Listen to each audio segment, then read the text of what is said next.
Hi guys, আজ আমি নিয়ে চলে এসেছি আমড়া মাখা। তোমরা আমার মতো কে কে আমড়া মাখা খেতে ভালোবাসো অবশ্যই কমেন্টে জানিও। প্রথমে আমড়াগুলোকে আমি জলে ভালো করে ধুয়ে নিলাম, ব্যাস। তারপর ছোট্ট ছোট্ট করে কেটে নিচ্ছি, ঠিক এইভাবে কেটে নেওয়ার পর একইভাবে ধনে পাতাটাকেও আমি ছোটো ছোটো করে কেটে নেবো। তারপর কাঁচা লঙ্কাগুলোকেও একইভাবে ছোটো ছোটো করে কেটে নেওয়ার পর একটা প্লেটের মধ্যে নিয়ে নিচ্ছি কেটে রাখা আমড়া, ধনে পাতা, কাঁচা লঙ্কা, তারপর লঙ্কার গুঁড়ো আর লবণ। আমি এখানে বিট লবণটা দিতে ভুলে গেছি, তোমরা কিন্তু এটা মিস করো না, ঠিক আছে। এরপর আমি কাসুন্দি বানিয়ে রেখেছি, তো কাসুন্দিটা খুলে ওখান থেকে আমি নিয়ে নিলাম কিছুটা বেশ সর্ষে, নিয়ে একটা বোলের মধ্যে সব কিছু নেওয়ার পর ভালো করে মাখিয়ে নেওয়ার পর বিশ্বাস করো আমার না জিভে জল আসছে। তোমাদেরও কি এই ভিডিওটা দেখতে দেখতে জিভে জল আসছে? অবশ্যই কমেন্টে জানিও।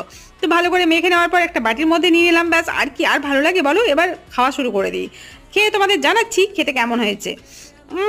দারুণ হয়েছে। তোমরাও না ঠিক এইভাবে একদিন বানিয়ে খেয়ে দেখো, আর আমাকে কমেন্টে জানিও তোমাদেরটা কেমন হয়েছিল খেতে।